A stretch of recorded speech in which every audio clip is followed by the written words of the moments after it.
जय हिंद बच्चों। तो आप सभी जुड़े हैं रोशन सर क्लासेस से। पहले तो सबसे पहले आपको बहुत बहुत बधाई, कॉन्ग्रेचुलेसन कि आप लोग 10 पास हो चुके हैं। और आज का आप टाइटल देख रहे हैं कि ये वीडियो जो है आप लोग के लिए है जो बच्चे बहुत कंफ्यूज हैं कि आर्ट्स ले, कॉमर्स ले, साइंस ले। भैया मैंने सोचा था कॉमर्स लेने का, लेकिन मेरे पड़ोसियों ने, मेरे रिश्तेदारों ने, मेरे दोस्तों ने मुझे भटका दिया। मैंने सोचा था आर्ट्स लेने का, मैंने सोचा था साइंस लेने का, मार्क्स ये ऊपर नीचे हो गया। क्या करें भैया? भैया एक बार कोई कंफ्यूजन अगर दूर करते, कोई बता दे तो हम एक बार क्लैरिटी ले लें कि मुझे क्या लेना है। ठीक है, तो मैं उन्हीं बच्चों के लिए आया हूं जो बहुत कंफ्यूज है। भैया अभी भी एक बार लेने से, एक बार कदम रखने से पहले पता चल जाए मेरा जो रास्ते में हम रख रहे हैं वो रास्ता सही है या नहीं। ठीक है, तो आपको रास्ते के बारे में ही बताने आया हूं मैं कि क्या होता है आर्ट्स, क्या होता है कॉमर्स और क्या होता है साइंस। कौन सा स्ट्रीम कैसा है, उसमें क्या स्कोप है, आप उसमें क्या सब्जेक्ट्स है।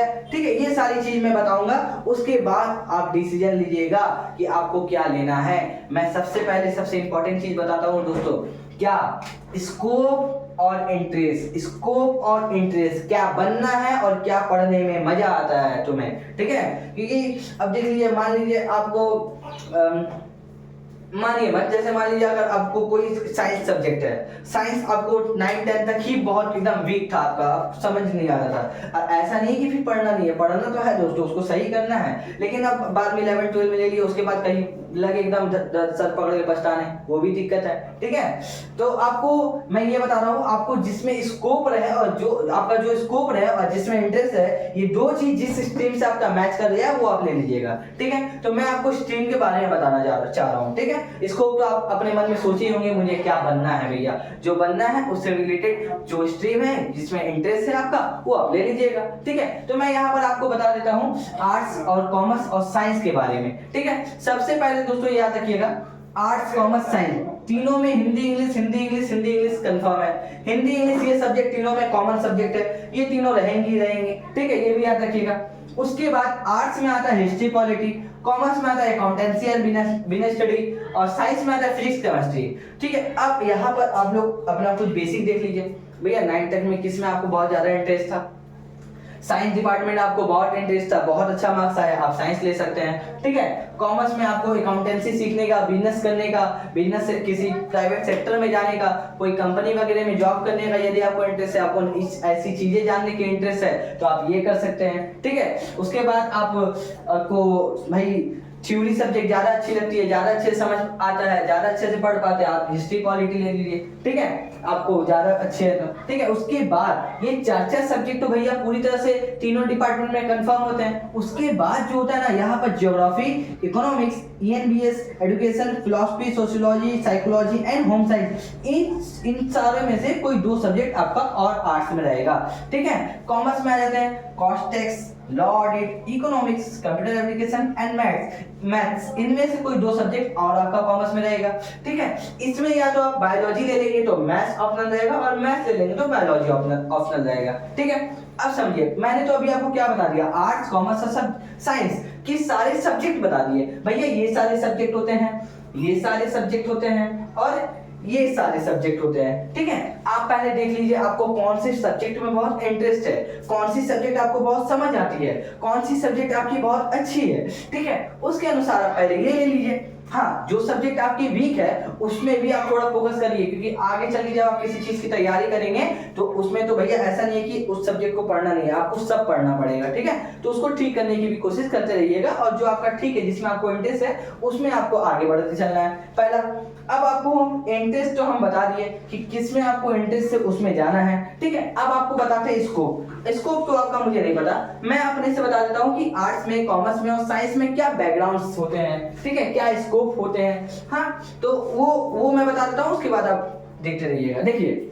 सबसे पहले आर्ट्स लेने में सबसे ज्यादा बेनिफिट्स है यूपीएससी में, एसपीएससी में, government exams, teachers, law etcetera. ये सारी चीजें अगर बननी है तो आपको आर्ट्स एक बहुत अच्छा स्ट्रीम है, क्योंकि इन सबको क्रैक करने के लिए क्या लगता है, एग्जाम देना पड़ता है। इन सब में जब आप एग्जाम देते तो इसमें एक जीएस का पेपर आता है। किसका? वो जीएस का पेपर आता है। जीएस के पेपर में history, geography, economics, polity, education, यही सब रहता है। ये सारी चीजें आपको किसमें मिल जाएगी? ये सारी चीजें आर्ट्स के डिपार्टमेंट में मिल जाएगी। इसीलिए जब आप आर्ट्स पढ़िएगा ना तो ज्यादातर आप देखते होंगे कोई भी बच्चे गवर्नमेंट एग्जाम की अगर तैयारी करते हैं ना तो आर्ट्स लेते हैं, क्योंकि इसमें जो सब्जेक्ट्स होती हैं वही इनके एग्जाम में ज्यादातर पूछा जाता है। लेकिन ऐसा नहीं कि कॉमर्स वाले और साइंस वाले यूपीएससी ये सारी चीजें नहीं कर सकते हैं। जैसे अगर देखा जाए तो यूपीएससी में ज्यादातर साइंस बैकग्राउंड ही है। जो इंजीनियर जो वो लोग बाद में घूम करके अधिकतर से अधिकतर जब यूपीएससी में आ जाते हैं वो लोग यूपीएससी को क्रैक कर जाते हैं, यहाँ की जॉब ले जाते हैं। ठीक है, तो सब कर सकते हैं, साइंस वाले भी कर सकते हैं, कॉमर्स वाले भी कर सकते हैं। लेकिन मैं इसलिए यहाँ पर लिख रहा हूँ क्योंकि आर्ट्स में जो सब्जेक्ट होते हैं इनके क्वेश्चंस इसमें से ज्यादा आते हैं, मैं इसलिए यहाँ पर लिख रहा हूँ। यहाँ पर आपको बेनिफिट्स मिलता है। ठीक है, और कॉमर्स यदि आप लिए हैं तो कॉमर्स में आप सीए कर सकते हैं, सीएमए कर सकते हैं, सीएस, ये अलग अलग कोर्सेज है। ये सारी आप कॉमर्स यदि पढ़ रहे हैं उसके साथ ये कोर्स ले लीजिए या फिर ये कोर्स, ये कोई भी एक कोर्स ले लीजिए। कोर्स लेकर के उसको पढ़िए, कोर्स जब कंप्लीट होगा तो आपका वहां से सिलेक्ट पोस्टपोन होगा कंपनीज में। ठीक है, सीए एक बहुत ऊंचा मतलब एक कंपनी जो चला रहा होता है, जो उसका हिसाब किताब मैनेजमेंट कर रहा होता है, जो उस कंपनी का टैक्स मैनेजमेंट कर रहा होता है, वो एक सीए का काम होता है। ठीक है, फिर उससे नीचे सीएमए, सीएस, ये सब होते हैं। ठीक है, सीएमए इक्वल मतलब सीएमए लगभग सीए के आसपास ही होता है। ठीक है, और बैंकिंग सेक्टर, बैंकिंग बहुत बड़ी सेक्टर है, बैंकिंग बहुत ज्यादा बड़ी सेक्टर है। ठीक है, तो ये सारी चीज किस में आ जाती है बाबू? कॉमर्स में। ठीक है, और ऐसा नहीं है कि आप सिर्फ कॉमर्स लेके ये सब कर सकते हैं, आप कोई और स्ट्रीम ले लीजिए, लेकिन कॉमर्स में ज्यादा बेनिफिट है। इसमें जो सारी सब्जेक्ट्स है वो सारी कॉमर्स में ही है। ठीक है, इसलिए मैंने इसको कॉमर्स में लिखा है। ऐसा नहीं कि ये सारी चीजें आप ले लेंगे तो ये नहीं कर सकते, ये बाकी सारी सब्जेक्ट भी लेके कर सकते हैं, लेकिन कॉमर्स में ज्यादा हेल्पफुल इसमें है और आर्ट्स में ज्यादा हेल्पफुल इन सारी चीजों में है। यदि आप मान लीजिए साइंस लेना है भैया, साइंस में तो आप देख लीजिए, अब साइंस में सिर्फ 2 ही डिपार्टमेंट होते हैं, एक मेडिकल एक इंजीनियर। ठीक है, मेडिकल में आपका आ जाता है नीट और इंजीनियर में आ जाता है आपका JEE, IIT, triple IT etcetera, ये सारी चीजें आती है। ठीक है, या तो आप मेडिकल करेंगे तो आप 11th 12th में बायोलॉजी ले लीजिए, आपका मैथ्स ऑप्शनल हो जाएगा। यदि आप इंजीनियरिंग करना चाहते हैं तो आप वहां पर जेई, आईआईटी एक्सेट्रा ये सारी ले लीजिए, वहां पर आपका बायोलॉजी ऑप्शनल हो जाएगा। ये सारी चीज आपका मेडिकल और इंजीनियरिंग हो जाएगा। ये साइंस डिपार्टमेंट हो गया, ये कॉमर्स डिपार्टमेंट हो गया, ये आर्ट्स डिपार्टमेंट हो गया। अब आप देखिए दोस्तों कि आपको किन सब्जेक्ट में इंटरेस्ट है और आपका क्या स्कोप है, आपको क्या बनना है और आपको किसमें पढ़ने में मजा आता है। ये 2 चीज आपका जिस भी चीज में एक बार बैठ जाए उसको लेकर के आपको आगे बढ़ना है।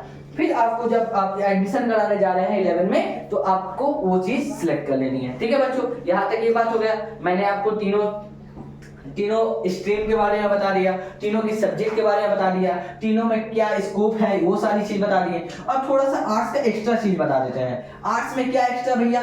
आर्ट्स में ये कि जैसे मान लिया 11 12 किए, उसके बाद 11 12 के बाद क्या होता है? कॉलेज बीए होता है। आर्ट्स से क्या करेंगे? BA, bachelors of arts. ठीक है, ये समझिए, बैचलर्स ऑफ 11 12 के बाद क्या होगा? वो यहाँ पर बीए होगा। ठीक है, फिर एमए होगा, मास्टर ऑफ आर्ट्स। ठीक है, यदि आप बीए ज्योग्राफी, यहाँ पर एक बहुत इंपॉर्टेंट चीज है मेरे हिसाब से, आप ज्योग्राफी लेके करते हैं। ठीक है, ज्योग्राफी ऑनर्स लेके आप बीए करते हैं तो उसके बाद आपको जो डिग्री मिलेगी ना बच्चों, जो आपको 3 साल या 4 साल की जो डिग्री मिलेगी वो आपका बीए का डिग्री नहीं मिलेगा। ज्योग्राफी ऑनर्स लेके करने के बाद वो आपको मिलेगा बीएससी का डिग्री। किसका मिलेगा? वो बीएससी का। सोचो क्या चीज है ज्योग्राफी ऑनर्स।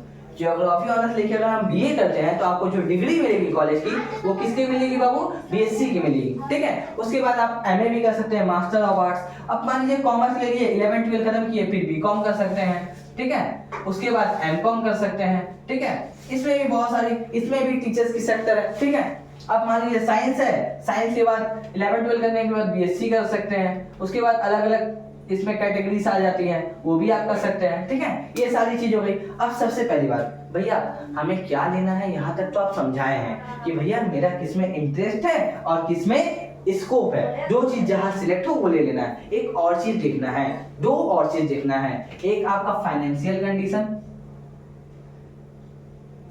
एक फाइनेंशियल कंडीशन और एक आप किस टीचर्स के संग जा रहे हैं। ये मैं इसलिए कह रहा हूँ क्योंकि आप यहाँ पर जब 11 12 में जा रहे हैं, आप 10 में से आप एक पड़ाव क्रॉस कर चुके हैं। ठीक है, आप जब नए जगह जा रहे हैं तो आपको एक अच्छी गाइडलाइंस, एक अच्छी टीचर्स आपके पास होना चाहिए और आपके घर आपके थोड़े फाइनेंशियल, मान लीजिए भैया फाइनल कंडीशन, क्योंकि आप मान लीजिए साइंस लेते हैं तो आपको पता है भैया साइंस के सेक्टर में थोड़ा पैसा लगता है। हाँ लेकिन ये बात है 11-12 में अगर आप बहुत अच्छे से स्टडी करते हैं, बहुत अच्छे से पढ़ाई करते हैं, बहुत एकदम लगन से करते हैं, एकदम 90 अबव% लाते हैं, तो आपको स्कॉलरशिप मिलेगी, आपकी पढ़ाई में सर गवर्नमेंट हेल्प करेगी। ये भी हो सकता है। यदि आपके पास टैलेंट है, आप अपने पास टैलेंट बनाइए तो आपको गवर्नमेंट हेल्प करेगा पढ़ने में, ठीक है। उसके बाद मान लीजिए कॉमर्स में आ जाते हैं, इसमें भी बहुत सारे प्राइवेट सेक्टर हैं, सीए, सीएमए, सीएस, इसमें भी बहुत ज्यादा पैसा लगती है, ठीक है। तो आपको थोड़ा फाइनेंशियल कंडीशन भी देखना है, ठीक है। उसके बाद आर्ट्स आ जाते हैं, आर्ट्स में भी आपको कोचिंग की फीस देनी पड़ती है, मतलब कोचिंग की फीस तो सब में ही देनी पड़ती है, ठीक है। इसमें आपको कॉम्पिटिटिव क्लास करना पड़ जाता है, ठीक है। तो ये सारी चीज में भी पैसा देख लेना है, क्या इंटरेस्ट है, क्या स्कोप है, वो भी देख लेना है। ये 2-3 चीज जिसमें आपका बैठे, आपको वो सब्जेक्ट वो स्ट्रीम लेना है और उसमें से आगे बढ़ते चलना है, ठीक है। और मैं ये कहूंगा बच्चों कि 11-12 में आप आ चुके हैं, 10th कैसा गया है कैसा नहीं गया है अब उसको भूल जाना है, ठीक है। आप लोगों को क्या करना है, 11-12 बहुत ही बेस्ट वे से, बहुत अच्छे तरीके से पढ़ते हुए चलना है, ठीक है। अब यहाँ पर हम अपनी बात कर देते हैं, जैसे आर्ट्स और कॉमर्स, मेरे यहाँ पर आर्ट्स और कॉमर्स का बैच स्टार्ट हो गया है, ठीक है। आप लोग मेरे ट्यूशन सेंटर में आके भी कर सकते हैं, ठीक है, या फिर आप लोग मेरी यूट्यूब से भी क्लास कर सकते हैं। यूट्यूब में भी मैं पूरा वीडियो प्रोवाइड करूंगा, हिंदी इंग्लिश तो मैं पूरा करूंगा ही, हिंदी इंग्लिश यूट्यूब में पूरा कर दूंगा। उसके बाद बचा हिस्ट्री पॉलिटी, जो ये सारी चीज, यहाँ पर अकाउंटेंसी भी स्टडी, यहाँ पर फिजिक्स केमिस्ट्री, मतलब साइंस डिपार्टमेंट तो अभी हमने नहीं छुआ है, अभी आर्ट्स और कॉमर्स को ही छुआ है, ठीक है।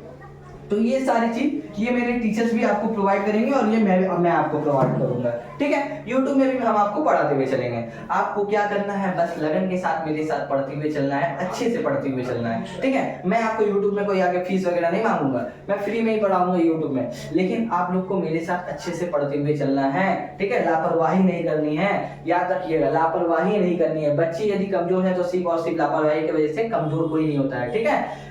बस मैं यहाँ तक बोल के आप लोग से अब विदा चाहूंगा। जय हिंद साथियों।